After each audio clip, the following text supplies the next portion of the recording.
these screws are really tight, so make sure in order to not strip it, you put a lot of pressure down and a slow turn to the left until they give way.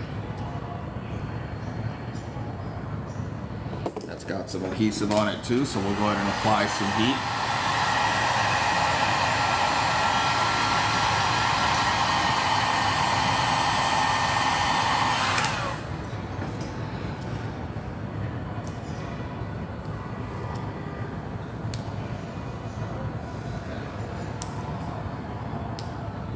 And we'll go ahead and move this antenna over.